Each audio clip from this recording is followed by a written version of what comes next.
Michael Gross, I'm Vice President of KindTree Autism Rocks. Thank you for coming here.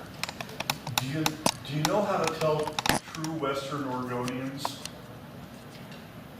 When the sun comes out, we find the shade. So this is our kind of day, right? We're starting off first with Toby Rickard, who is working with Connectopia and their new person-centered approach to diabetes self-management. I don't know about you, but I've been working with diabetes for a while, so thanks, Toby. Thanks, Michael. Hey. Well, thank you, Wendy, too, for letting me have a few minutes to talk to everybody. Lovely to see some familiar faces. Mine, Toby Rickard. I'm for KindTree. I'm a volunteer at Over that way. Oh, we have people on Zoom? No, we're just recording. recording. So yeah, I wanted just to take a moment to talk to you about a project that I'm doing with Tom Keating and Cognitopia, and there's some folks out of from Oregon Health Sciences University that are up in Portland. Is that right? OHSU? Mm-hmm. Yeah, got it. Always struggle with acronyms. We have a great facilitator who's going to help us. Her name is Erin Taylor. And I've got flyers, so rather than, getting lost in the details, even if you aren't personally connected in any way with someone who has diabetes or self-identifies as being as someone who has diabetes, it'd be great to get the word out. So what we're doing is we're going to facilitate 4 weeks of classes around health and wellness and healthy lifestyles. And really the goal here is to work with people around interdependence and really thinking about how there are times we all need a little bit of support. So a key part of the project is for folks to identify someone in their life. It could be a personal support worker, it could be a friend, it could be a family member, but they're going to do the class with us too. So we're only going to have about 20 people, which is a lot. It will be on Zoom. But we're also going to have a lot of input from the people that are involved and be really responsive to people's input. So what Tom Keating does is, and I'm working with him now, is develop software, self-management software for people to become more self-directed and more self-determined. So person-centered planning, self-directed individual education planning, for example, or individual support planning. And with that, we do a lot of work around developing our goals and thinking about the type of supports we need to become more self-aware and feel more self-actualized, but also be able to identify the kinds of support we need. So, does anyone want to put their eyeballs on it? Oh, cool, thank you. And just please feel free to pass this along. I've got a QR, thank you, Wendy, for one place. Yeah. When we talked about it. Yep. So, hey, I appreciate just the opportunity just to share the info, get it out there. Anybody have any questions? So this particular class you're doing is for people with diabetes? That's correct. If someone identifies, we're looking for people who self-identify on the spectrum or neurodivergent or with an intellectual and developmental Oh, disability. they also have diabetes? Yeah, Oh, okay. I should have made that clear. Now I get it. Okay. Yeah, I started with diabetes. Okay. Yeah, Yeah. we're looking for people who self-identify, somewhere on the continuum, of needing help, and that would be anybody really, but specifically people who are neurodivergent or have intellectual and developmental disability too, like most of folks have. Yeah. But I'm going to leave this with Tim and Michael. And are you going to introduce me? What? You're going to bring me Oh, in. Hey, thank you all. thanks, Toby.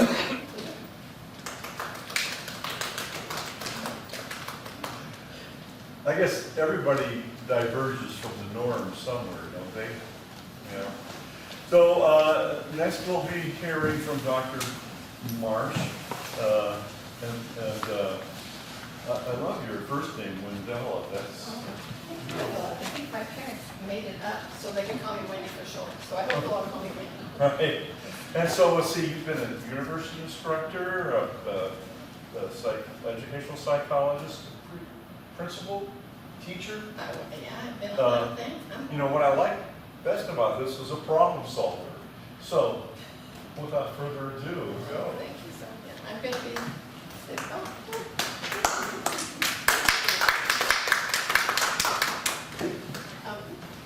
you know, I haven't done a speaking engagement since the pandemic, and I always used to stand up and walk around.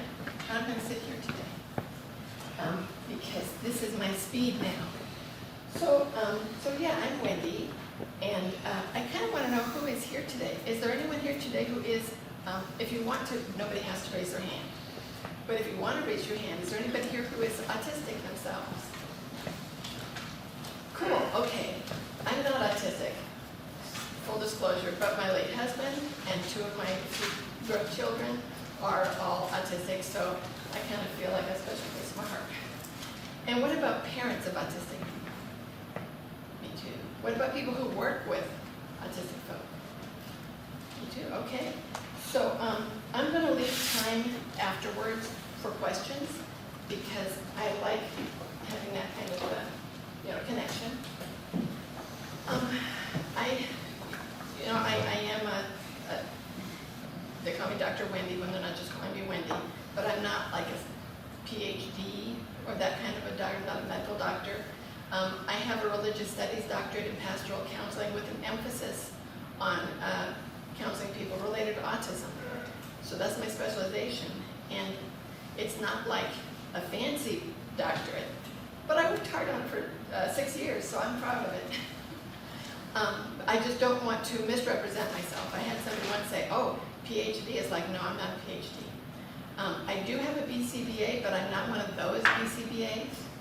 In case people have heard the controversy, I've never done ABA, which is a practice that many autistic adults have found harmful, but not all.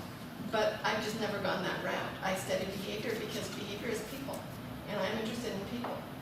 So while I will never try to change somebody's behavior, if somebody wants to change their behavior, I can give them tools to change their own behavior. But I think the individual is always in charge of their own life and their own change. So I have written some books. My first book was for teachers, and I got some extra copies when my publisher moved to a smaller house, a smaller publishing company. So I had extras. So if you want a free one, you can. If you are a teacher, know a teacher, or if you've ever been a student, you might, the price is right. So be sure to pick up one of those. It's the ABCs of Autism in the Classroom.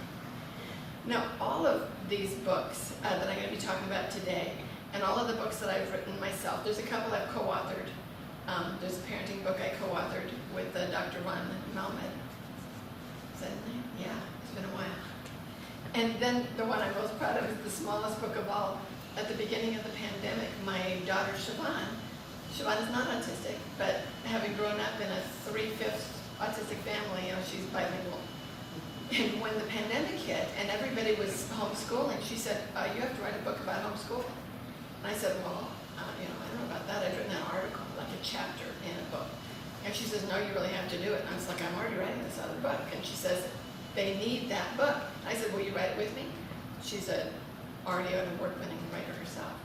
So she said, yes. We told my publisher, they said, yes, can you do it in 2 weeks? Whoa. And although it usually takes 9 months to a year, we got that little tiny book out in 2 weeks because parents were home with their kids and they wanted ideas.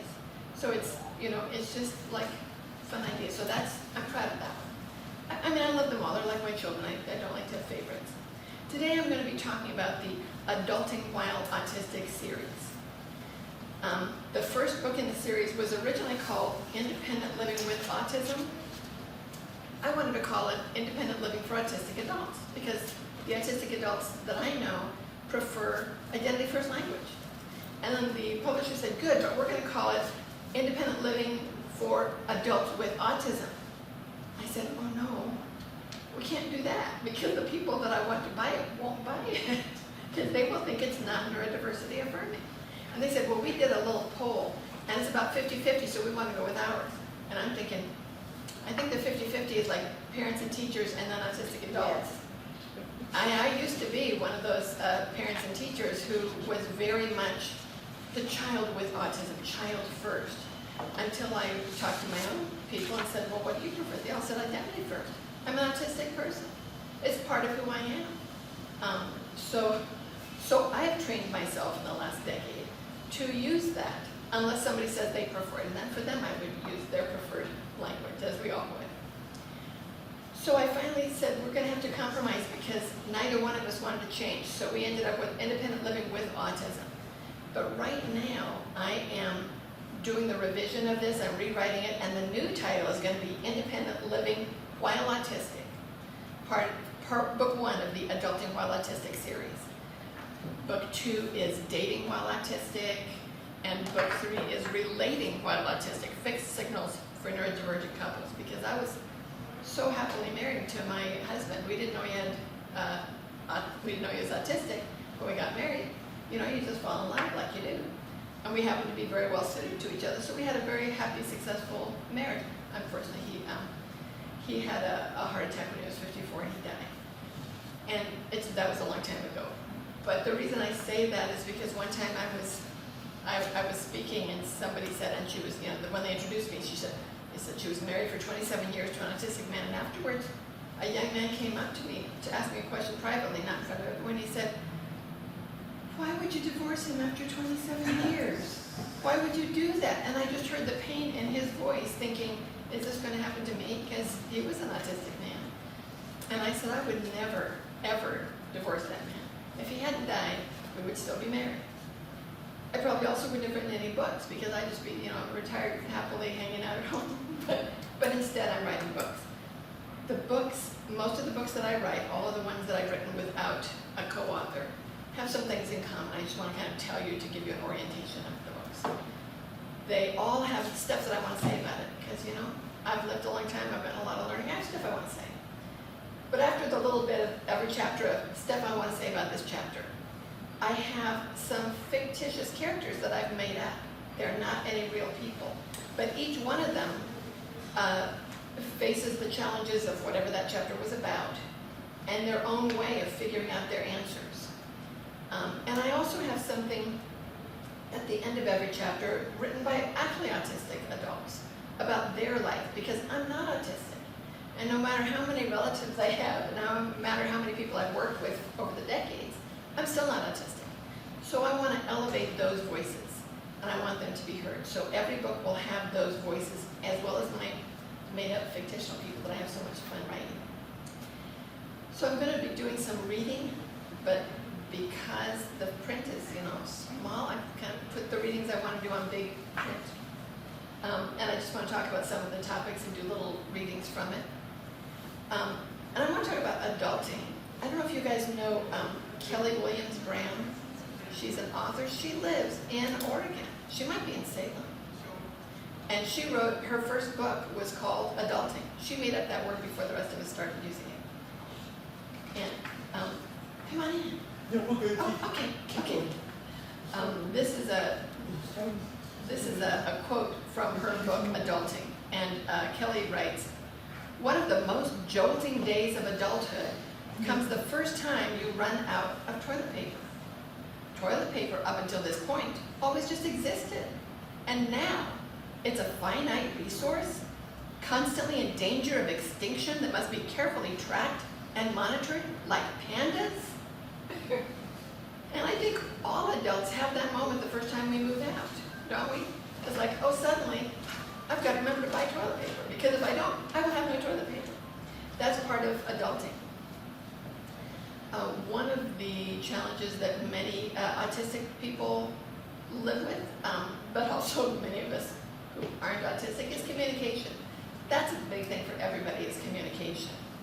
And I've got a quote from someone named Kat. Kat is a trans man. He was assigned female at birth and wasn't diagnosed with autism until he was in college. And then he got his diagnosis. And I quoted him in this book. And he says, One of my biggest frustrations in communicating and socializing with groups of neurotypicals is how fast the conversation moves. I often find myself talked over. It can really dampen my enthusiasm, and I used to just withdraw from group conversations. But I discovered that even after a conversation has moved on, when there's a pause, it's okay to bring it back to an earlier topic if I missed my chance to say something.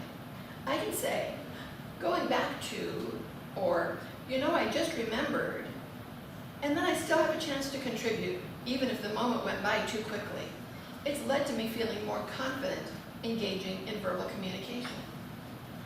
Sometimes a social conversation is a lot like a jump rope. Two people are turning the jump rope, and you're kind of watching. When I was a kid, we used to follow it with our hands and figure out when to run in. I've never even tried the double ropes with two ropes going two different ways, but some conversations are like that, aren't they? Everybody's talking. And neurotypical people have a wavelength of conversation that's kind of like this. And when there's a pause, somebody puts something in. And when there's a pause, somebody puts something in. But it's not much of a pause. The autistic people I know have a different wavelength. They're looking for a bigger pause to know when it's their turn to talk. And if you're talking with a bunch of neurotypicals, you may not find that opening. So some people just interrupt to get a word in. Some people just don't say anything. And then like cats, some people will later on, when there is a pause, bring it back so that they can say their piece. I just want to say there was a study that was done because everybody thinks, autistic people have a big communication problem. Communication is such a problem for autistic people. So they did a study where they got a bunch of, we used to call them neurotypical, I'm learning to call them neuromajority, because it's just that there's more of us. And whenever there's more of somebody, they make the rules. So people in the neuromajority, they would put them together and have them converse, and I don't know how they rated them, but they did fine. Then they put a bunch of autistic people in a room and had them converse, and they did fine. Then they put the two groups together, and there were communication problems. You had your neuromajority and your neurodivergent, and it just didn't click. And guess whose fault everybody said it was? Well, clearly autistic people don't know how to communicate, but now we know that they do. It's just that we might be in two different wavelengths, and that's okay.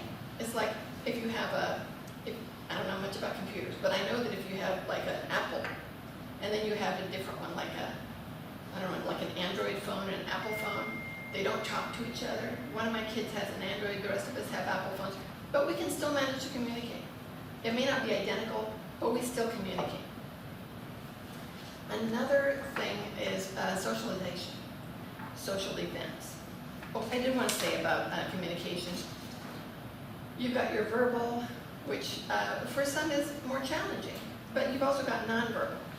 And that's anything you do without your hands. A lot of neuromajority people do a lot of facial expressions, gestures, subtle things that might be missed if somebody never taught someone else the rule of what's the rule for facial expressions.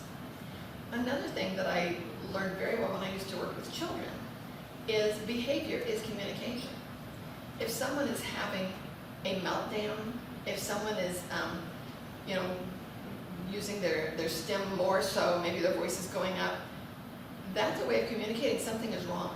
I am not comfortable in this environment, so, if you're my friend, get me out of here so I can relax and calm down and be in private. I don't want to melt down in public, nobody does. So behavior is also communication. It's all communication. So social events. A lot of the people I know who are autistic, when I say people I know, a lot of them are my family, but also the people I've worked with. They don't all like social events. Now, I've got one who does, but has to have an escape plan. So if you have a plan A, plan B, and if somebody really hates going to social things, they can choose to stay home. Why not? But every once in a while, there's going to be, some family members getting married or graduating, and you really care about that person, and you want to go to that wedding, even though you know it's going to be horrible. So have a plan A and a plan B. It might be that when you first, whoever you're going with, you say, okay, if I can't make it through the whole wedding, I'm going to stay as long as I can. But rather than melt down in that huge crowd with everybody's aunt's perfume and, you know, the music and the other people talking at the same time, rather than melt down, I might have to leave early.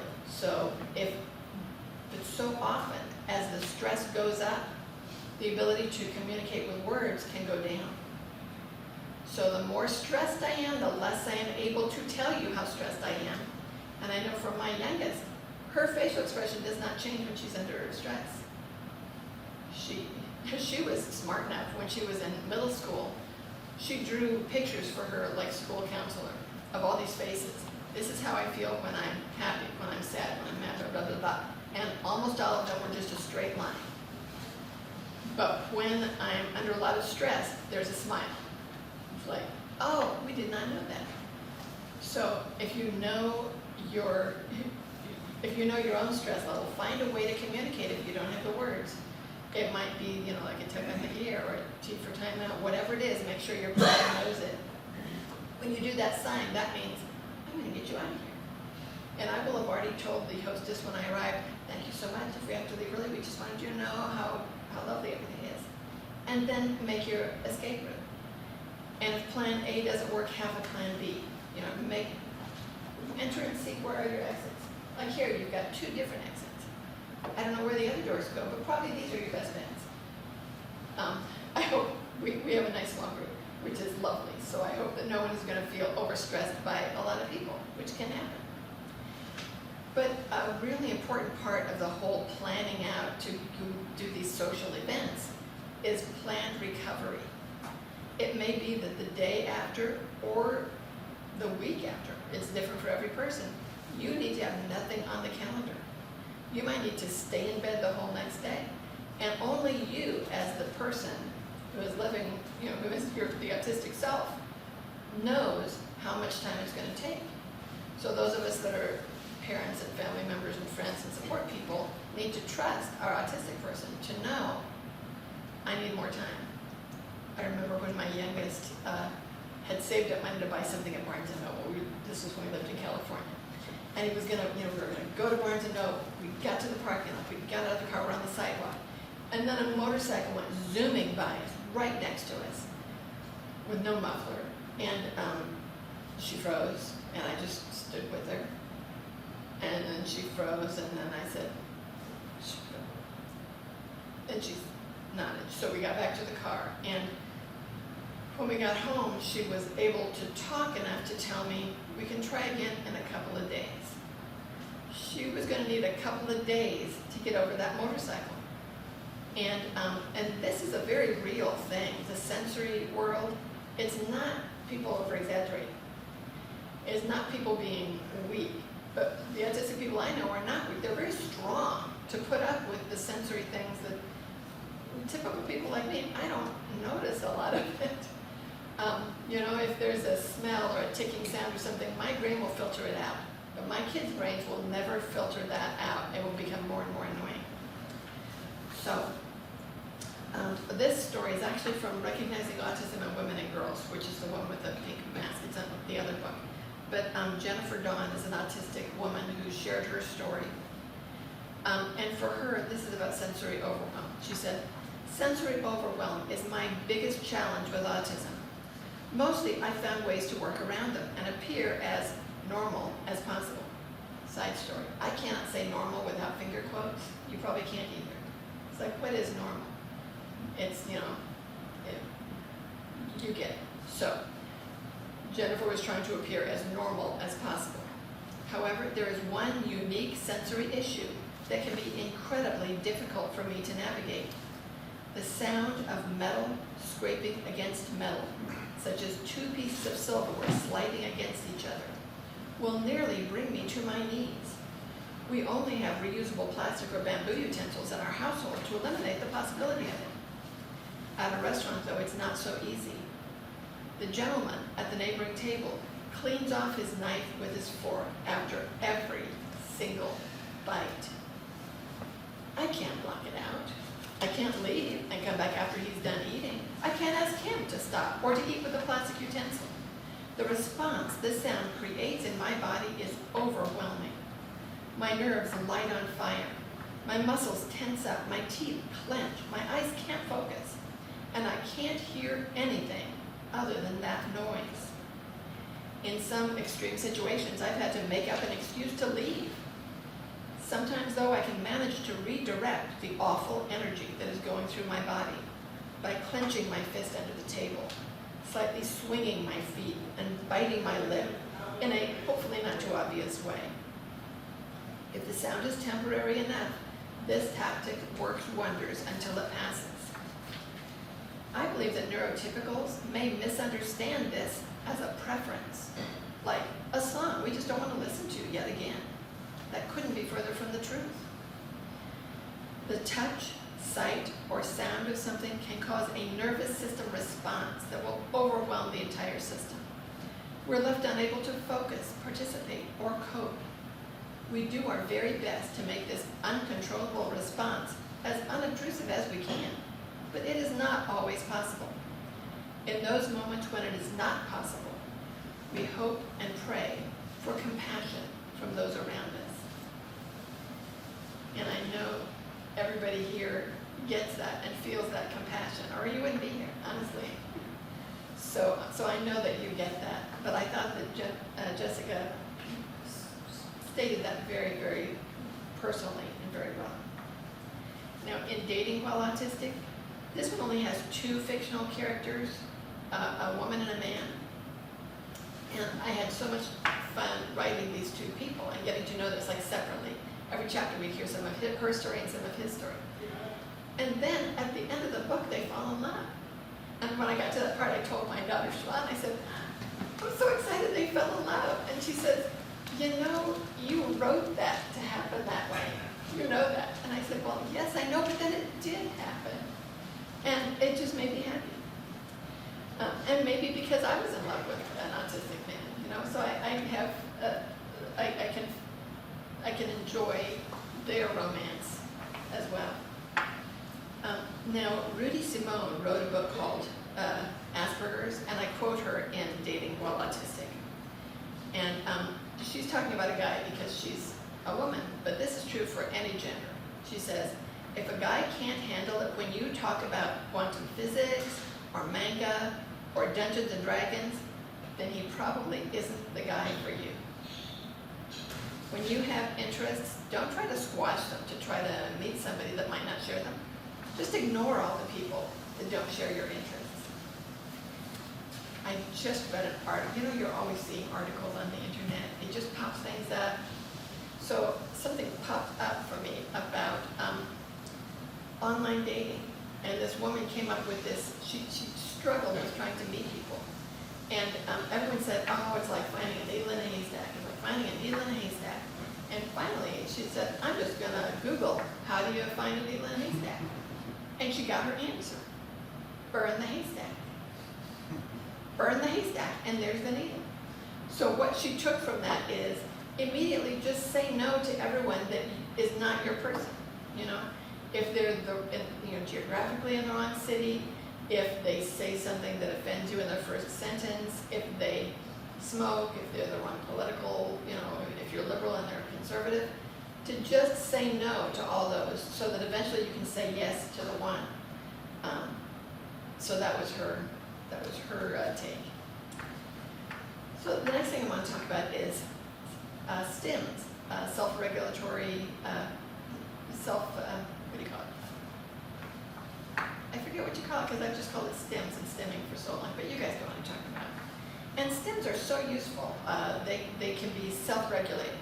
If things around you, maybe it's a sensory, maybe it's a social, maybe there's something you're not sure about, and there's a movement that you can make that will help you feel better, then of course you should do that. It also can be self-soothing. If you've been anxious, it can help get you back to your place of calm, whatever your little thing is. It might be rubbing your fingertips. A little boy walks in circles on the playground and everybody thinks, oh, look at that autistic boy walking in circles on the playground. In his mind, he is creating and putting together, he's like an engineer. He's making all these things and testing them, and oh, that didn't work, and he'll go back and he'll fix it. That's all going on in his mind. But he says for him, walking in the circle, that repetitive thing blocks everything out. It's a familiar motion. It's the same always. It's a circle, which is lovely. But lot going on inside of him. Now, Amethyst Shaver, I found her on the internet. She has a YouTube station called Ask an Autistic, where she answers questions for people who, they want to know, so, what does autism mean? What is this, what is that? And she'll do her little videos and answer all the questions. She also has a Tumblr called Neuro Wonderful. But this is what she says about looking normal, and I have to do the finger quotes. So Amethyst writes, when it comes to looking normal versus being able to live and function and be a happy, healthy, autistic adult who stims, I would definitely take the latter. Because looking normal drains your energy.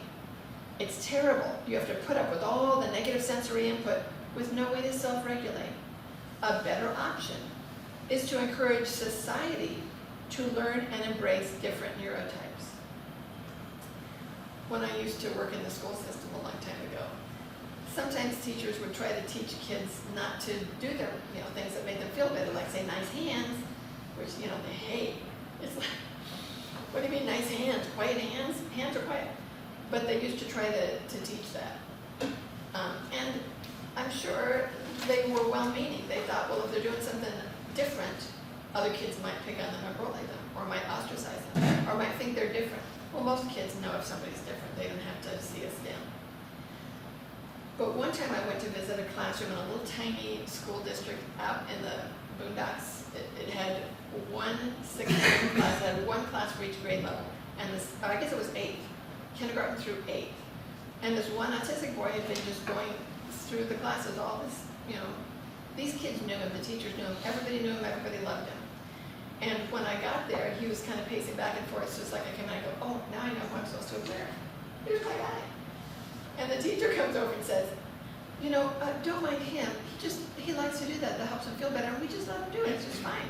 It's like nobody even cares. It's like, thank you, teacher. Can I clone you? Because that's what all classrooms should be like. It's like we should all be able to do whatever it is that we do. So the next thing in the independent living part of independence is time management. And I'm going to mention things that I see on the internet sometimes because the internet is everywhere. But I saw a mom talking about mom time. It's like mom math but for time.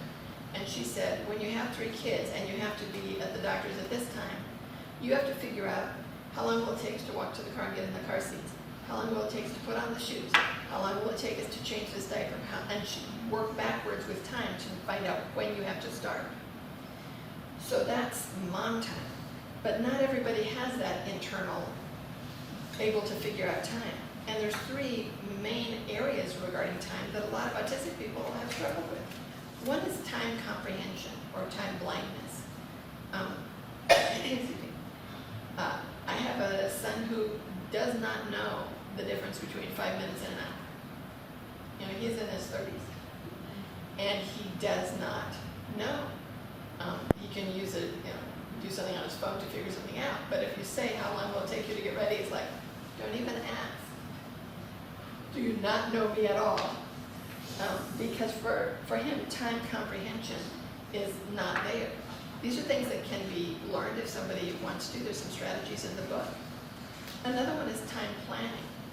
You might know something will take a half hour, but planning the steps that are involved might be something that somebody would need to purposefully teach themselves if it's not natural to them. And then the third one is a really big one for a lot of people that I know, a lot of autistic people, and that is time transitions. To stop doing one thing and then do another thing.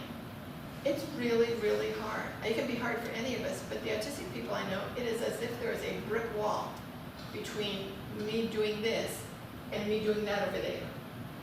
And I'm just going to have to keep doing this because I can't get over a brick wall. There was a story, I guess it was in Relating While Autistic, where, the husband gets up in the middle of the night and his wife, they're both autistic. His wife is on the computer. And it's like 3 o'clock in the morning and she was still on the computer. She was searching for time management tips because she knew she had a problem with time. And here she was exposed expressing it in her, she didn't realize it was 3 a.m. But she made a plan for herself that for her it was stepping stones. So if she's on the computer, she can't just wash the dishes. In a million years, she will never be able to turn off the computer and start washing dishes. That's just not going to happen. So she created stepping stones for herself. The first thing is to turn off the computer, but get a book like her recipe book. She loves looking at recipes, flipping through and looking at the pictures. That's one of her interests. So she goes from the computer, which has that, you know how the lights in the computer can draw us in and mesmerize us? The book is not quite the same level of attachment. So her first stepping stone to get across the river is to get out her cookbook and to look through it, and then she's in the kitchen. So her next stepping stone is to do a watering of the plants circle. So she gets her watering can, she goes all the way around, waters all the plants in the apartment, and then there she is at the sink emptying out her watering can. And then she's right there where the dishes are. So then she does the dishes. She can't just go from I'm on the computer to now I'm washing dishes. But stepping stones got her across that river so that she could be where she wanted to be. And it's also really important that she created her own. It wasn't her husband saying, you need to do this, or, because he was autistic too. And it wasn't her parents saying, you have to do these things, because I've been a parent and I've learned that doesn't work. And it shouldn't, my adult kids are adults and they are smart and they know themselves. So another challenge that some people have is transportation. It's one of the pieces of becoming independent is independent for transportation. Now my late husband was an excellent driver, but he didn't learn to drive until he was in his late 20s. He just wasn't ready. I didn't know that because I didn't meet him until he was in his late 20s and he was already driving. But not everybody drives. Some people do, some people don't, and nobody should try to talk somebody into it if it's not for them. Kat wrote this about driving, she said, or about transportation. Kat wrote, as someone who doesn't drive, transportation is an issue. It's stressful if I can't get a lift with someone I know. And I've had some bad experiences riding the bus. One weekend, my sister and I were going somewhere. We had a ride there, but not back. So we used a ride-sharing app to get home. It's something I might have been nervous to do alone, but having my sister with me made it feel like something I could do. We had a fun day out, and our driver was really nice. I still avoid using the bus, but using the ride-sharing app is a solution that works for me. And this is the sister is his neurotypical sister, neuromajority sister, who is able to talk to the driver, but they both ended up talking to the driver. So transportation, time, transportation, money. Money management is another piece of being independent of adulting.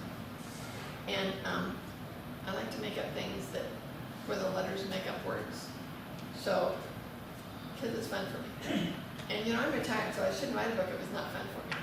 So in money, I'm talking about the ups and downs of money management. The ups, the things that we need to do are understanding, planning, and saving. And the downs, the things we should not do are denial, overspending, wishful thinking, negativity, and splurging. And in this book that I'm rewriting right now, I talk about each one of those things, and the characters, the fictional characters, experience each of those things, like what negativity means. And splurging, we all splurge sometimes, but if we do it too often, we can get in real trouble. And then there's recreation. And there's two kinds of recreation. There's groups and clubs and being with other people, which some people love and some people don't. And some people love it sometimes, but not all the time. And then there's solitary pursuits. But first let's talk about groups. Do you guys know the musical group? I guess it's a duet. Two young women. They're called the Double Clicks. I think they're in Oregon. But I found their music through my kids. And I'm going to read you a line from one of their songs because they gave me permission to put it in the book. You can quote just about everything in the world except song lyrics. You have to have permission if you're going to quote song lyrics. That's the law. and they graciously said yes. So here's the line that they let me put in this book, in the book. We don't want your judgment, and we don't need your pity. This is where I want to be, hanging out with cats at parties. You talk about, you show up to the party and then suddenly realize you don't like going out. But once you find the host's cat, you're golden, then you've got something to do. And this is another one that Kat wrote. She said, a lot of the friends I've made have been through Dungeons and Dragons groups, first in high school, then college, and later as an adult moving to a new city where I didn't know anyone. Even though D&D isn't about socializing, socializing happens. It just happens in a way that has less pressure than a purely social meetup. I think it also, you have roles to play. For many people, I know when I used to play Dungeons and Dragons, and sometimes if you're like a weak person, you can create a character who is strong. And then you can be strong in Dungeons and Dragons, and it's fun. But then there's also solitary pursuits. And as a parent, I have to say, I know a lot of parents who worry when their autistic kids, teens, and then adults spend a lot of time on their computer. I no longer worry about that. Because number one, it's none of my business. They're adults. And number two, a person can have a very rich friendship with people who live somewhere else. Just because when I was a teenager and a young adult, in days of old, we would get together in person. Of course, we also did not have the internet back then. But now people can have friendships. Kat, for instance, Kat is a trans, assigned female at birth, a trans man who is autistic, and he is asexual, so he's not looking for a date. He loves cats, and he loves to bake. Jacob is a trans man, autistic, asexual, loves cats, and loves to bake. They are friends. And it turns out that sometimes one of Kat's friends lived in France. And as long as you set your clock for what time they're awake, that works. But it turns out that this friend lives in Portland and we're in Salem. They can actually see each other sometimes, when they want to, but they don't have to. What I had to do as a parent was to realize, number one, friends are real friends even if they never see each other in person. It's a true friendship. And number two, time spent online, like playing video games, is not time wasted. We all need to unwind after work or after a social thing or after any kind of stress or just anything. For some people with autism, it's like I got up and took a shower and did a thing and washed the dishes, and now I'm done. I have no spoons left. I have no energy left. The way stims can help self-regulate, the computer can help self-regulate. Playing a video game, there's a certain predictability. You kind of know what's going to happen. There's no real risk. Nobody's going to die. I mean, if you do die, you get another life.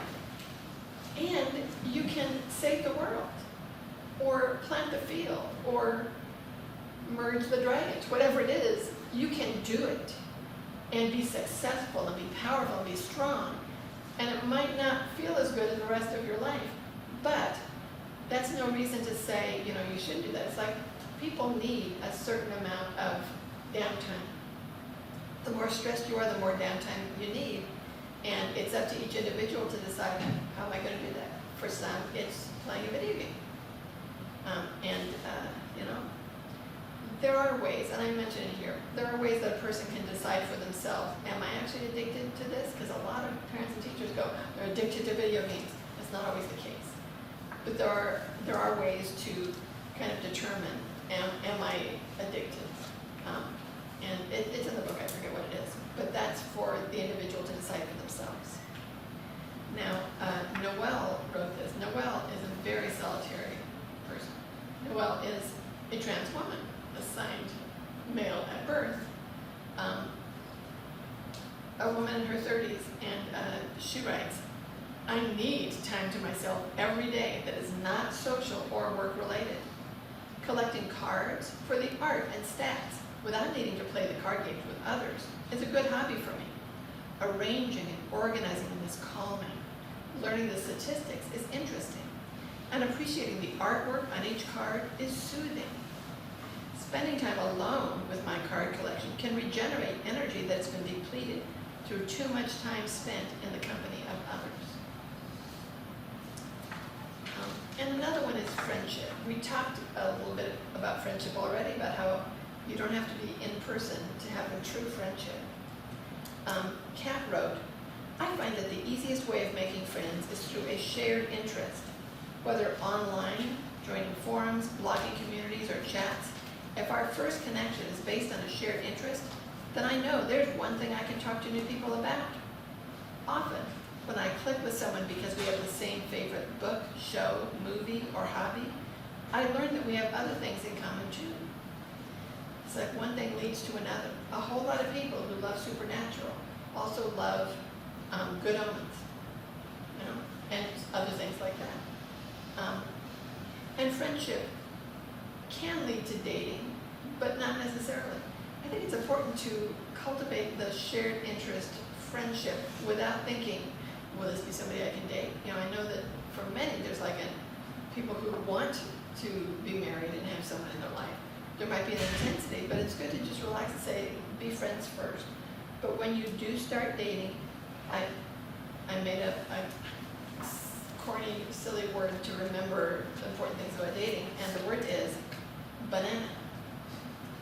And that stands for behave admirably. That's the first but. Always behave admirably on a date.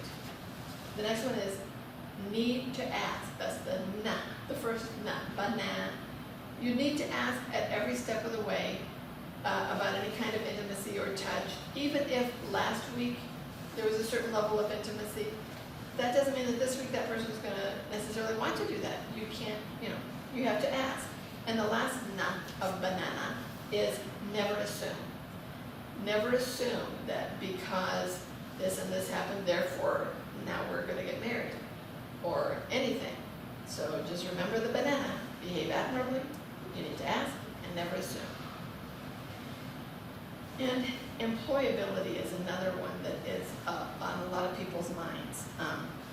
And the word I use for that one is space skills, and that is self skills, people skills, authority skills, communication skills, and employment skills.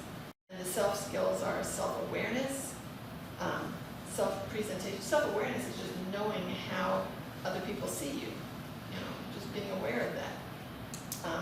Self-presentation. I've known people who love, and people should get to do what they love. People who love, like a basketball player. So they wear that person's jersey every single day. Well, they might have a whole closet full of the exact same thing, but other people will think, maybe they're wearing that same thing and they never watched it. You know, people have ideas. They may be wrong, but people are still going to have ideas. So the way you present yourself. And then self-control. Probably the most important thing for employability is self-control. To notice when your own tension is rising and to take yourself out of the situation and give yourself time alone to regroup. Make sure that your workplace knows if you need that and that they're not going to keep nagging at you while you're getting close to the brink, so that you can practice self-control. People skills is getting along with your coworkers.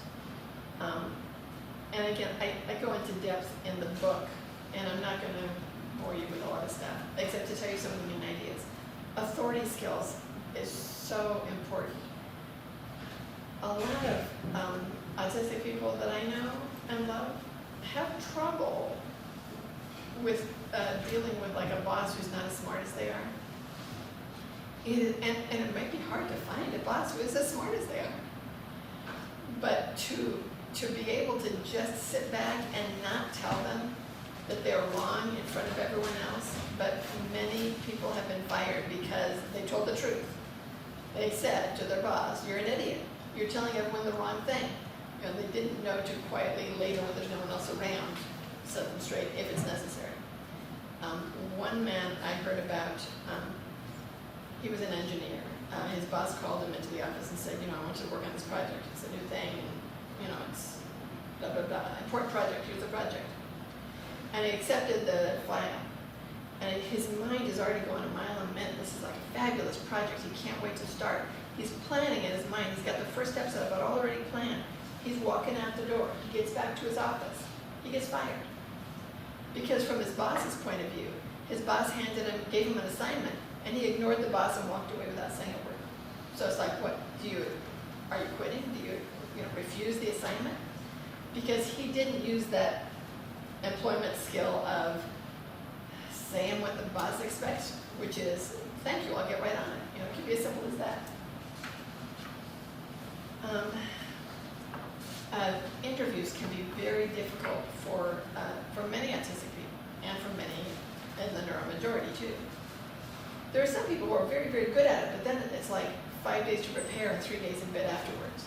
And then they have performed beautifully in the interview, and then they can never quite live up to what they've set up for themselves. For others, it's just so stressful that they don't do well in interviews. You probably have heard of Temple Grandin. Everybody knows Temple Grandin, yeah. She never got a single one of her many fabulous jobs from an interview. It was because she had a portfolio of her work, and somebody else said, ignore everything else, just hire her because she's the one that can do the job, because she was good at her job. So the 5 P's for the interview are: be prepared, be professional, be punctual, be positive, and have a portfolio if it's a kind of job where you can present a sample of your work. Once you're hired, you're still going to need those P's, except maybe the portfolio, because they will expect you to be punctual and to be prepared. So the next step of independent living, after you've got your job, is for many leaving the nest. And that's huge for a lot of people. I'll tell you the truth. My husband, we met when we were in our late 20s. He was living with his mother. And, I wasn't living with my parents. But I thought, I made up a story for why that was so. I said, he has a much younger brother who's like 13. He stayed at home to help raise this, his younger brother. And when we first got engaged, I said, you should probably first move out and get an apartment of your own before we actually get married, just so you can have that experience, because I had that experience. You should have that experience of living alone. And he said, yes, that's wonderful. And then he never acted on it, because he was going to say yes to anything I said. I was his special interest. So pretty much, he thought I was always right, even when I wasn't. So he said yes, but he never made a move to move out. And I was talking to my sister about it one time, and she said, Wendy, he spent 27 years, he's never moved out of his mom's house. Why would he move out of yours any sooner? It's like, why make up this rule saying he has to move out? And I realized, of course. And as it turns out, I got 27 years with him too. He had 27 years living with his mom, 27 years living with me, and it was fair. But leaving the nest is a big deal. It takes planning, preparation. You have to be able to try to predict what it might be like. Some people have to have housemates, and that's a whole thing of how to do housemates. And the cost, and the plan B if it doesn't work out. And can you afford to live alone? A lot of people would like to live alone, but can't. I wasn't really suited for either one. So we do have to not indulge too much in wishful thinking, but to get practical about things. And then negativity. Oh, I'm so poor, I'll never make it, I'll never, those things can spiral. There's a thing called ANTS. A-N-T is automatic negative thoughts. And if you get a lot of those automatic negative thoughts, I'll never be able to move out, I'll never be able to get a job, I'll never be able to get married. And you notice that that's like running like a tape in your head. Stop it. You can tell it, stop. Imagine like a little ant is in your brain. You say, stop, get out of my brain. Whatever works for you. It might be taking some deep breaths. It might be looking at cats, pictures of cats on your phone. I was with my son, when my son goes to the dentist, I have to be in the room. That's just the way it is. So I'm in the room, but I no longer have to hold his hand or hand on the forehead. I can just be in the room on my phone. But he has his phone with pictures of cats. And he just knows he just has to look at that. That's going to help him bring down. And that kind of, whatever it is that you love, can be used to stop the ants, the automatic negative thoughts that are trying to take over your brain. So let's see. Negativity was the and and downs, and then splurging. We all do splurging. The thing to remember is at 3 o'clock in the morning, your computer and the internet is not your friend. They seem like our friend. And I think we've all probably bought things at 3 o'clock in the morning that we regret later. But that's why we're working on our ups and downs and trying not to do the splurging. So finally, from the end of the book, I just want to read the closing, summarize the closing part. There's more to it, but I wanted to say, like most people, you've probably run into your share of detours, roadblocks, and even dead ends along your journey. Don't be discouraged. A setback is not the end of the road. No matter what your dreams are, your autism is not an insurmountable obstacle to achieving them. Do you wonder if you'll ever fall in love and have a family? Well, so did David, my late husband. Dating and relating were hard for him in school and as a young adult. But in his late 20s, we met, fell in love, married, had 3 children. He had the family he'd always dreamed of having. Do you feel called to teach or preach? Other autistic folk, like Chris Wendela, who started as a teacher, there was Captain Quirk, and Ron Sanderson, who is an autistic author, preacher, and medical professional. They followed their dreams. Do you want to make it in the entertainment industry? We'd all like to be the star, but some people are in the entertainment industry in smaller roles, and some people are stars. Daryl Hannah, Dan Aykroyd, Susan Boyle. These are autistic people who did make it to the top. There are tons of other autistic and neuromajority people who don't make it to the top, but who still pursue their choice of career. That's why the writer's strike was striking. And I'm so glad, because I have a sister who was affected by that. Because so many people in the entertainment industry are just folk. It's not the big movie stars. It's the people who have the little jobs and who make it all happen. If you loved college, you might want to make a career as a professor. Temple Grandin, Stephen Shore did just that, and so have many others. Imagine getting paid to talk about your interests. But whatever road you choose, go forth boldly. Follow your path with confidence and pursue your dreams with tenacity. Be ready to adjust to new routes and unexpected side trips, accepting change as part of the adventure you find along your way. You are an intrepid traveler, a wonderfully made wayfarer. As the DC Comics character, The Flash, said, life is locomotion. Keep moving, even if your path isn't lit. Trust that you'll find your way. You too will find your way. Tolkien wrote, still round the corner there may wait a new road or a secret gate. So enjoy your adventure going down your road and enjoy adulting. Thanks for being here. Thank you. I would love to chat and have questions. I did leave enough time. So, does anybody have something you want to chat about? Or, yeah. Thank you. I felt like say this.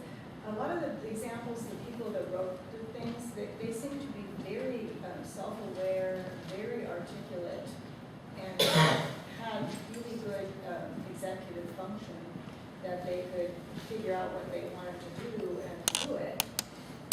If those things are lacking, how do you, what kind of advice do you have for somebody like that? I do want to point out, these people, on a good day, they sound like this. On another day, not at all like this. They have days where they can become nonverbal. And obviously I'm quoting people who are able to use words in ways. And some people who don't use words to speak can still type, and some people don't. some people, you know, I forget who it was on the internet again, who like dances and interpreted movements or stims, and that is the way she communicates. We're not all going to be on the exact same path or the exact same place, but I think the thing to do is to look at where you are and where's the next step. Some of these people, they might be, you know, like they might sound really good, but like Kat uses words great. You know, sorry. I had 30 years of calling him by the wrong pronoun, but I'm catching up. But he can do that, but that doesn't mean that he can, you know, do a simple thing like take out the trash. It might take 4 or 5 days to work up to that, and then it's almost time to start that thing over again. And so many people have said, you know, not for me, but for the person who said this, have said, when I take a shower, I feel great, I feel so clean, and it's wonderful. But between me ready to take a shower and me in the shower, that's my hell. To try to make that transition into the shower, it's hell. And you know, for people who live with autistic people, I know when our kids were small, the parents were the ones saying, you know, you have to take a shower, you have to brush your teeth, you have to do this, you have to do that. But there comes a time when we don't tell them that. But there are things that we can say. We can say, you smell bad, so I don't want you in my car. If you want to ride to the whatever, don't smell bad. It's not up to us to say, therefore you have to have a shower and a shampoo. There are ways, my grandmother used to, like when you would go camping, she would call it a bird bath. You know, splash a little water up under your wings. There are disposable shower cloths that people use. There are dry shampoos for hair. There are, or hats, you know, honestly. There are ways, but all we as parents, we can say, when you smell bad, you're not getting in my car. But we can't say, and therefore this is what I think you should do to not smell, because that's what I do. So then I think you need to do the same thing. They might not do the same thing. They might not take a shower, it's like, don't even notice. As long as they can be in the same car as you and not smell bad, then, you know, mission accomplished.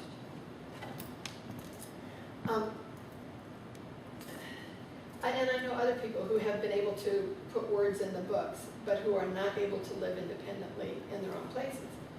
One of them, who very much loves to be alone, 3 or 4 years ago, put themselves on a list for housing, like the West Valley Public Housing. Used to be HUD section. But Yeah, now it's like that. It's where you can actually live for the disability that you get for being a disabled adult. You can have an apartment. And so she's living in a little place where all the other little quads, most of them are like in their 80s. And she's fine with that because she does not want to talk to other people her age. She just wants to have her own place. And in my own family, I have, you know, somebody who continues to live with me, and right now that's okay. My dream is I'm going to buy a little piece of land, and I'm going to build some little duplexes, you know, little, what do you call those? Tiny houses? Yeah, like tiny houses or manufactured things, so that we can all be together but not right together, so everybody can have some privacy. And that's why I'm not just retired, that's why I have a private practice, it's national, that's why I write all these books. You don't get rich writing books, by the way. But if you love doing it, then that's good enough. I don't know if I answered your question. I mean, everybody's got, you know, their pluses and minuses. We're all Yes. working on something that's one Yes. goal. But I guess it's sort of that executive function that I'm kind of getting at, because I'm finding that I'm tired of always being that person saying, you know, this is what you do, here's ways you do it, or what you need to do that next. But that's always something that needs to be there. And then say, well, you can have this personal support order, you can have this, and there's problems with all of those, like, they didn't pass their background check after you spend all this time interviewing them and work with you once, and then they're done. And so it's like, you know, as a parent, you kind of, you know, I'm gonna take good care of myself, because Yeah, I have heard back when I was working with kids, I worked with a lot of parents, and a lot of them used the kind of kid and say, well, I have to live forever. And then my husband died, it's like, you know what? Somebody can die when they're 54, so living forever is not the best long-term plan. I think I got another 20 years left in me, so, yeah. But it is important to look at those things. Some people put together, like, you can put together a binder, if the person wants a binder, you know, find what they like, that might have, you know, the steps for things that they need to do. You know, like if you're going to mop the floor or sweep the floor, what are the steps? And the steps include putting away the broom afterwards. I don't know how many times I found a broom sitting in whatever room it got, you know, it's like I swept the floor, boom. But to have all the steps of what the jobs are, whether it's getting ready in the morning or doing a chore. And also pages for like, help, I have a headache, what do I do? And have things listed out, or, you know, I'm overstressed, what can I do? When they're not overstressed, have them brainstorm with you, what makes you feel better? Let's write those things down. And then when you are feeling stressed, let's open up to that page. Do you want to do this? And then, and to not talk when there's stress, but to maybe point to a picture. But at whatever level they are, thinking, how do we break down this task? And I would want the autistic person to be involved in what they want to do, what's important to them, what do they want independent with. And if they really like having, and I know many people do, like having their parent be there to tell them all the things, they don't have the right to their parents' life. So just because that might be more comfortable, that is not the long-term solution. And one thing about moving out of the home and finding another place is a person should never have to cope with losing their last parent, you know, because all parents are going to die. In the best of all possible worlds, parents die before kids. So no one should have to cope with losing their parent and living alone for the first time in their lives at the same time. So as parents, we need to support them in getting their own place to live. And as autistic adults, they need to say, where would I be most comfortable living? What is going to make it work for me? You know, it might be setting up all the meals and little things so that all they have to do is like microwave a thing and they can take care of their needs. But I think, talk about what do you most want to be independent with and what are the steps? Or what do you most need to not have your parent do for you anymore? And how can you learn those steps? Did that help at all? Yeah, I've got to live long enough to write a book. Well, I haven't read everything, but no. keep interviewing people. If there's funding to hire somebody to help with that kind of thing, go for it, you know. And I'm sorry that well, that's people one haven't thing, I looked mean, at when you have a disability, there is money that's, you know, in the plan. It's just, hiring and much of it goes unused because support staff is very hard to find. Nobody cares like mom and dad. Well, that's true. So that's, That's true. it's, Well, grandmas do. it's frustrating, yeah. But, yeah, you know, there's good times and bad times and, Yeah, hang in there. yeah. And just, you don't have to write an entire book. If you think of one thing Yeah. that you can let go of as a parent and say, you know what? I always used to do this for you. I don't want to do that anymore. Yeah. How can you do it? And by when? And then, you know, if it's very stressful, communicate about the stress. And if, you know, whatever is needed to reduce stress, you know, do what works for the person. I have a question for you. Yeah. So I'm wondering if you have any experience of any instances of artificial intelligence being helpful. I mention that because KindTree just hired a young woman on the spectrum to work a couple of hours a week to help us with various things to see if she can actually do a job, you know. And she sent a message to us written by AI. Was it really?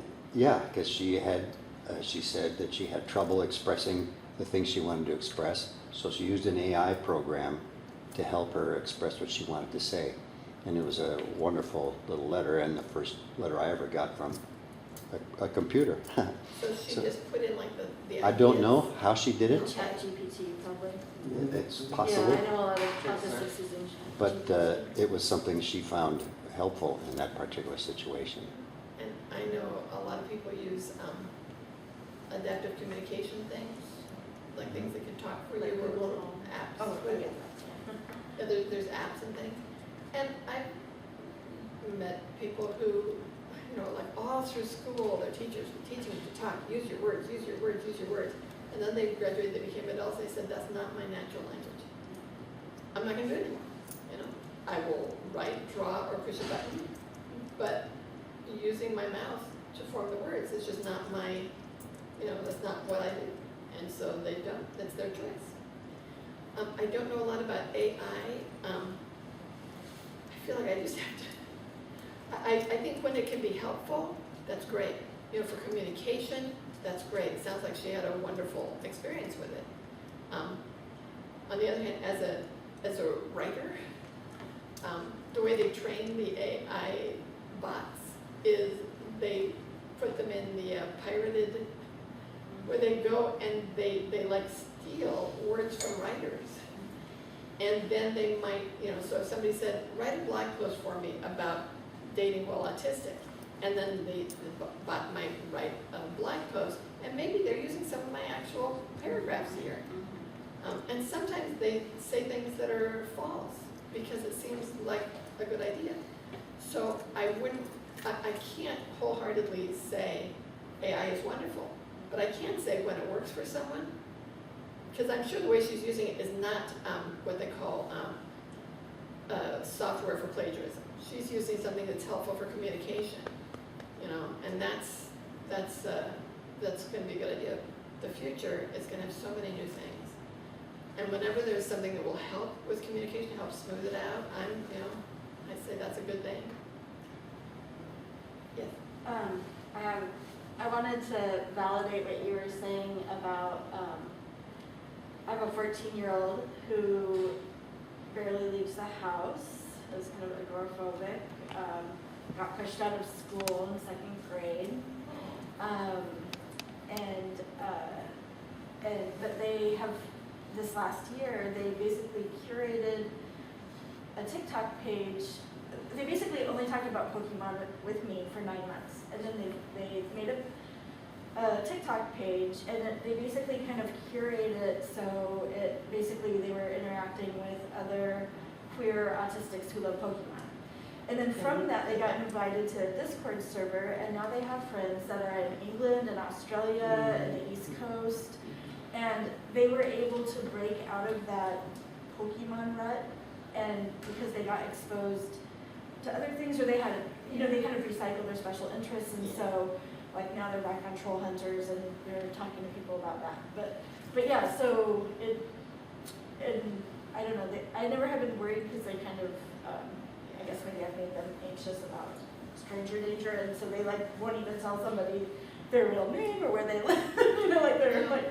Better to be too careful than Yeah, too risky. yeah, but so I just want to validate, yes, that Thank you. that you Yeah, can have that's real really friends online. Yes, and they're true friends. Yep. And interests sometimes cycle back. Yes. I've got a 33-year-old who is back into Pokemon cards. Into what? Pokemon cards. Oh yeah. So I've been eating a lot of Happy Meals. Oh yes, I had to get the chicken nuggets. Pikachu. Yeah, they've got, that's Yes. what they're giving away in the Yeah, Happy right, Meals right, right now. yes, I had to do that too. So And- I do that. I did have a question on, I mean, I obviously haven't read this because I just flipped through it while sitting here, but like I loved everything that you talked about tonight, but then when I flipped through this, it's a little like, an IEP meeting language and kind of the ABA type language, and I'm doing a lot of advocacy trying to, we live in Eugene, University of Oregon. It's the mecca of PBIS, the positive behavioral intervention supports.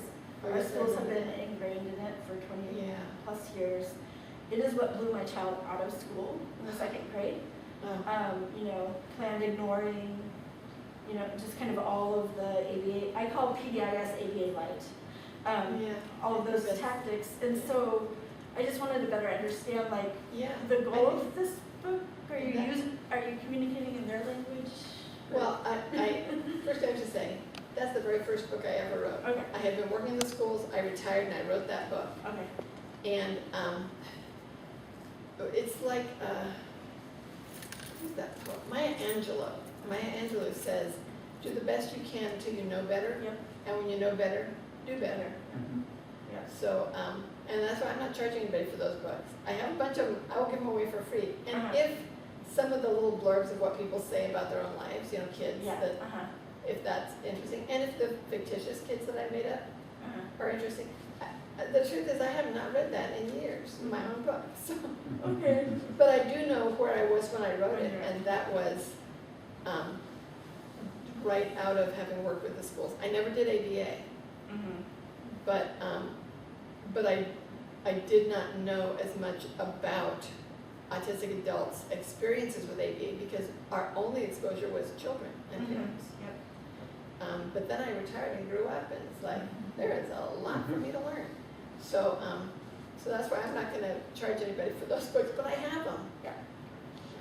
And if there are some parts of it that are useful, I hope that there are still some parts that can be useful. But don't, you know, anything that you go, oh, that's not right, then think, yeah, if she read that today, she'd be embarrassed. Okay, I just wanted to ask, because I was like, Thank you. What you were saying wasn't lining up with what I kind of saw. Thank you for the elephant in the room, because I honestly, it's been so long since I wrote that book. I know that I've grown and learned, but I forgot how far back I came. So everybody take that book with a grain of salt. You know. And I do want to share this. I've been handing out this book that the Alliance Against Seclusion and Restraint did a book study on this summer. It's called, it's like a kind of Cliff Notes type book, but it's regulation and co-regulation, accessible neuroscience, and connection strategies that bring calm into the classroom, but it actually has a lot of the same strategies that have worked for me as a parent. Oh, good. So I've been telling parents and teachers about it. Yeah. I know that there are schools that still use restraint, even though it's the worst possible thing to do to a human being. Yeah. Thank you for sharing that. Yes, that's good. Yes, question? So my grandson is a trans man of 23, and he just thinks he can't do things. Like he thinks, I will never work, I will never drive, I will never be able to do these things, but he actually is quite capable. And you know, you touched on it here with the ants thing. Negative thoughts, yeah. Yeah, but I don't know how much to encourage him, you know, to try something, try volunteering, try. You know, I would say, well, first, the driving thing, never try to get anybody to drive if they don't say, I want to learn to drive. And then maybe even still don't. I have a nephew, he's 13, and he's thinking about it, but the truth is, if somebody responds to unexpected things by, you know, covering their eyes, freezing, they should not drive a car, because unexpected things happen. So I would never push anybody to drive a car. If he can have support as a disabled person, I know there's what the state provides is not enough to live on. It's laughable, but people can live on it. You know, my youngest has her own place and has her SNAP for food. I would say, here's the thing that I would be afraid of, is every time you try to encourage him, you probably have already seen it, he shuts down. Yep. Yeah, because he feels unsafe. And if he's got perfectionism going on, perfectionism, a lot of people have that. If I can't do it perfectly, I don't want to try. And I used to make this one mistake with my family, which is if I would ask them a question and then they would be thinking about it, being the, mom, school teacher, everything else, I would think, oh, especially before we knew that we were mostly autistic, I would think, oh, I need to rephrase it. They didn't get it the way I said it, so I'm going to rephrase it. So I will say it again a different way. Now my person is processing the first question and now brings in what is perceived as a second question. So they're trying to remember the first question and now start processing this second question. And about that time, I think, I must have phrased it really badly. I've got to simplify it. Let me rephrase it. I don't tell them I'm rephrasing it. I just ask another question. And about that time, my neurotypical daughter, Siobhan, says, you have to stop. You broke her. I'm sorry. So I have really tried to learn, and I accept help from my kids, to not ask a lot of questions. Because asking questions is stressful. People need to feel safe, and they need to feel loved and accepted the way they are. And it might be that, it's like, I assumed my kids were going to go to college. I went to college. It's like, that used to be the thing, everybody went to college. And we tried with my oldest, just like a community college.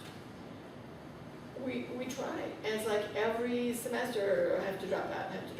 And finally at one point, he said, Mom, I was never cut out to be a full-time student. And I was like, oh. I did not know that. I honestly did not know that he was not cut out to be a full-time student. And he has persisted in not being a full-time student. You know what? He has a happy life. He doesn't have that piece of paper. A lot of people have that piece of paper and a ton of student loan debt. And many times that piece of paper does not open the doors they thought it was going to open. So at one point I had to say, you know what, maybe none of my kids are going to go to college. And they didn't. I have 3 disabled kids. They're not all autistic, but they're all disabled. They don't all get disability because my middle daughter, who has physical challenges, heart, pain disorder, different things like that.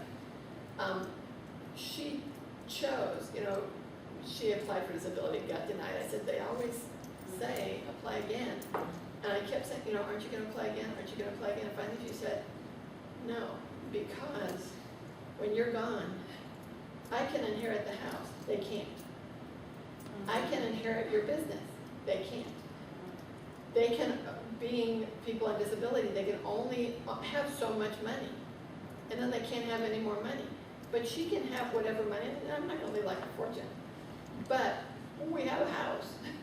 And we all trust her to share with, to make sure everybody's needs get taken care of.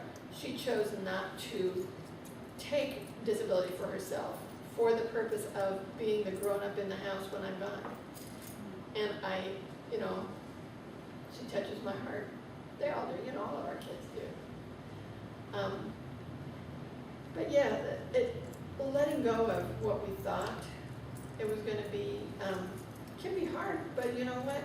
That's life. It's a different adventure than we started off on. And the more that we try to keep our kids on the path that worked for us, the harder it's going to be for them to function, and the more they're going to have to, self-regulate, because when I ask too many questions, I break their little brains. I'd like They're to okay. make a comment. You mentioned the phrase, a place where they feel safe and they feel loved. Yeah. And that's what, as some of you know, that's what we try to do at the KindTree Friends and Family Camp that we have. And ma'am, you asked about volunteers, trying to get your young to volunteer. Our camp is staffed almost completely by volunteers, and there's upwards of a dozen now who are people on the spectrum who came to camp for a year or two, and they saw people on the spectrum doing something, taking care of the composting bin, or helping bring people's gear in from the parking lot. We call them wheelbarrow wranglers, that they get to just drive on this wheelbarrow. And one of the people who did that sent us a comment saying that they brought one kid to camp and took home a different kid because they saw their peers doing this and they suddenly felt like, well, you know, I can do that too. So it wasn't grandma, it wasn't mom, it wasn't teacher telling them. They told themselves because they saw that. And that's one of the things that we've been successful at there. And you know, the beauty of what you're doing, part of it is getting autistic people together where they can communicate with each other and not have the neuromajority trying to tell them that they're not communicating right. And nature. So many of the autistic people I know have a deep affinity with nature. So going to a camp, you know, and Eugene, Oregon, it is like, it is full of nature here. I was a second generation born and raised in California. I came up here when I retired because I've got sisters in Wilsonville. And it is so beautiful here. So this camp sounds like the most wonderful, safe place to go be with other people that might share their interests. And I know some people, like I've got a little nephew who he has proprioceptive needs, you know, that deep pressure. For him, rolling that wheelbarrow would just feel so great. You know, and I'm sure you've got many other jobs for many other people, but you sound like you've got people lining up to do the wheelbarrow job. That's wonderful. It's pretty fun. We have a parent support group at camp, and typically new parents coming will say,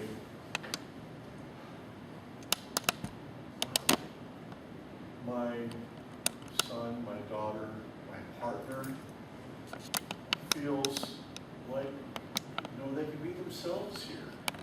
And you know, that's what KindTree is all about. My son, his mom is set to inherit some money. I don't have a lot.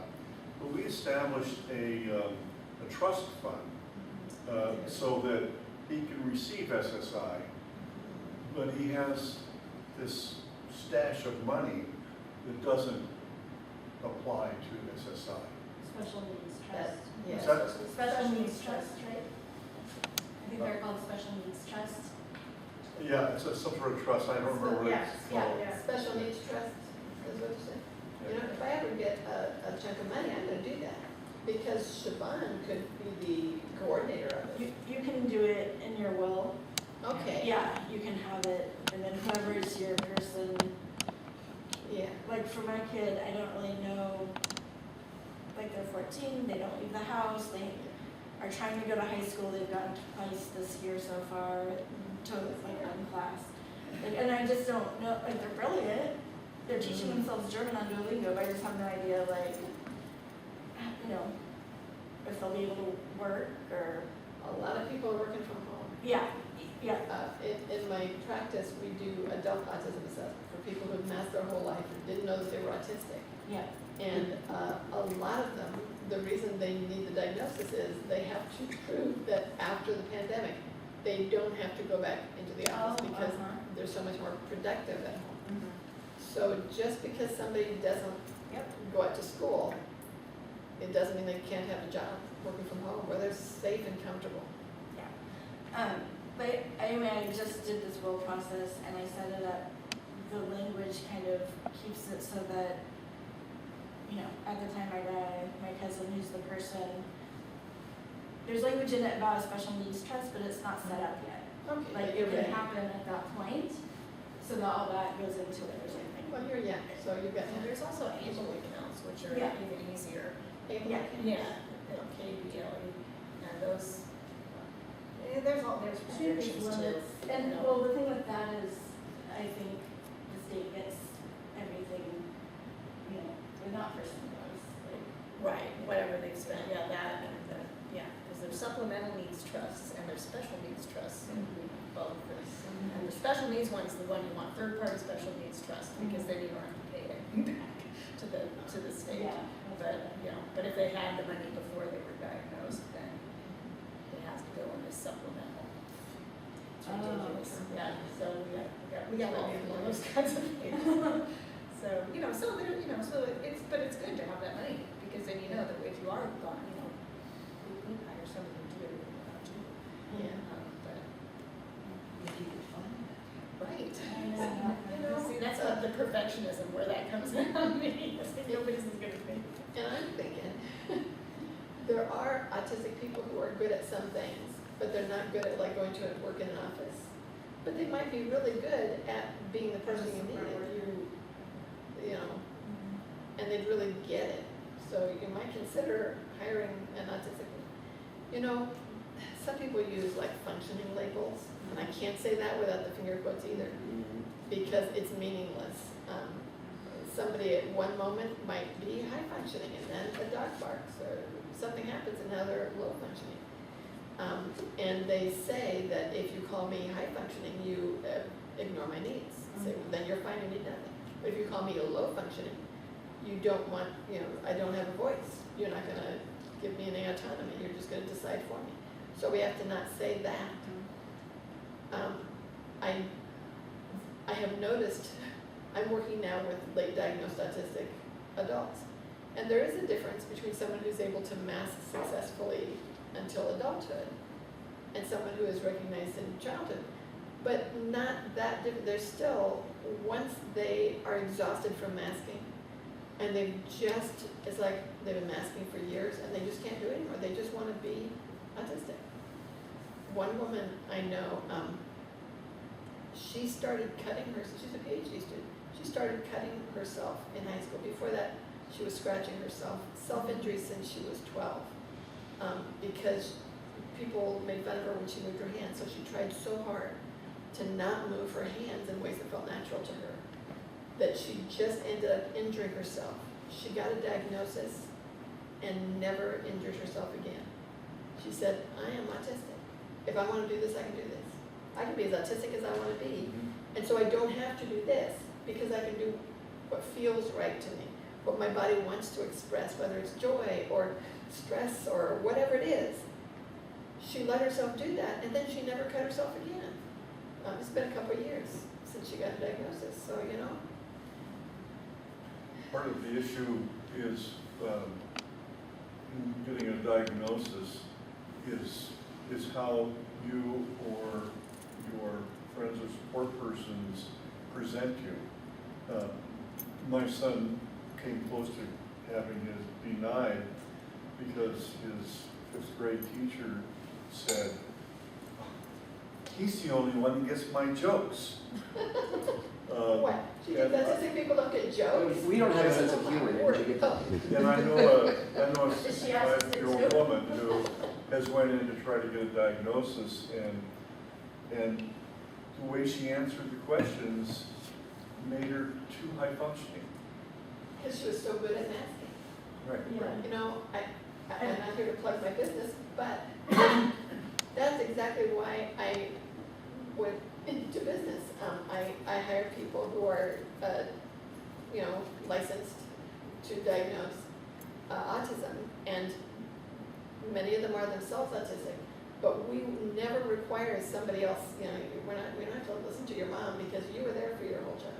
We believe them, and I've had people come to us saying, I went through spent thousands of dollars, went through the entire thing, and at the end of it, the psychologist said, well, on all the tests that we gave, you were in the range of autism, but I'm not going to give you the diagnosis because, in one case, because your mother said she didn't notice those when you were little.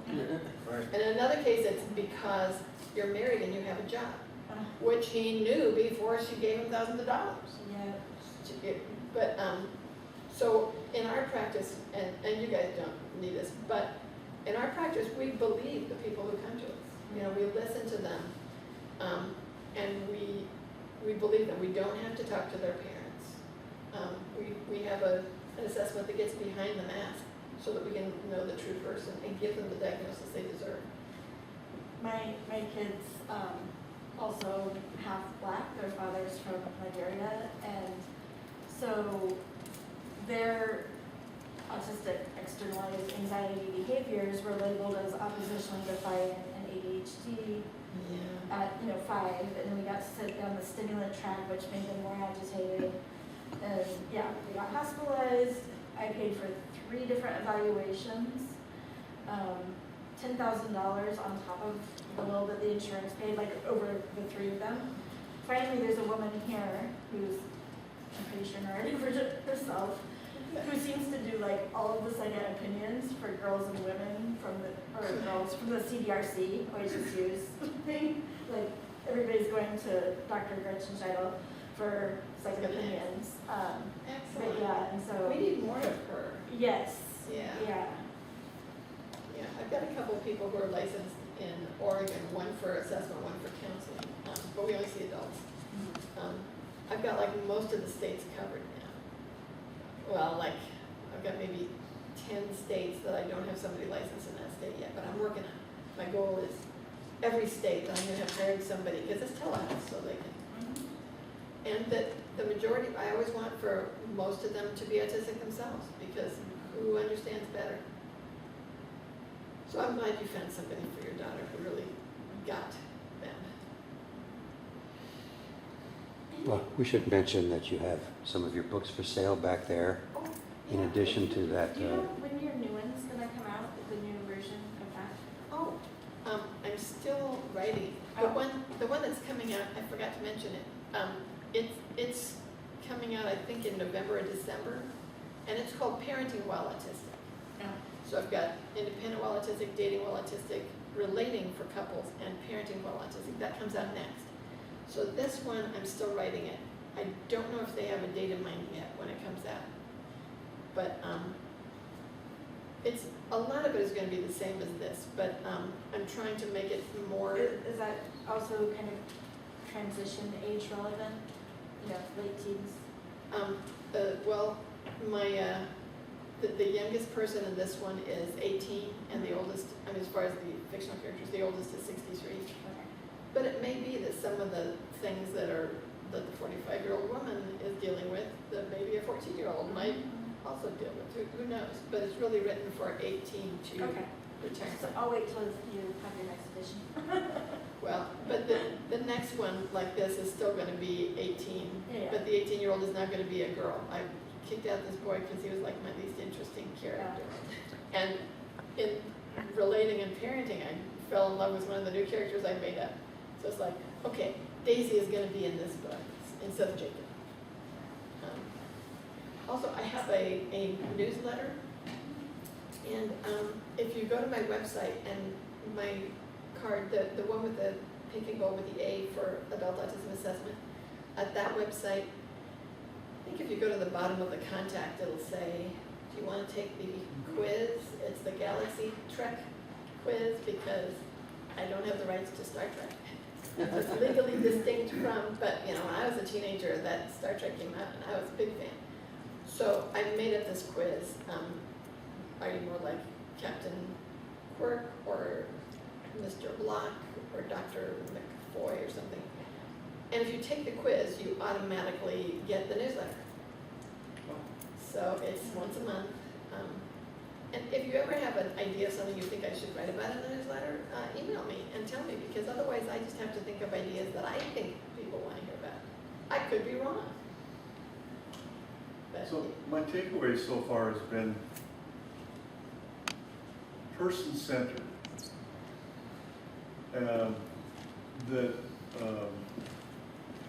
That we,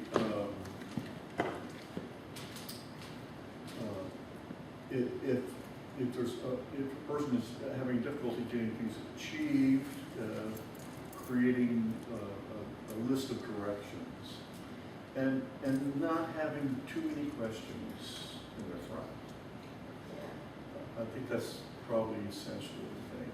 And the safety that you guys embody in the camp here, that feeling safe, is so important. So we're talking about AI, and AI is like a double bit axe. It can work one way very well and another way not. But this is a poster developed by this person who uses AI. And this is about our upcoming Halloween disco event at World Pies. Yeah, World Pies. That'll be October 30th from 5:30 to 8. 8:30? And you can find it on our website, KindTree.org.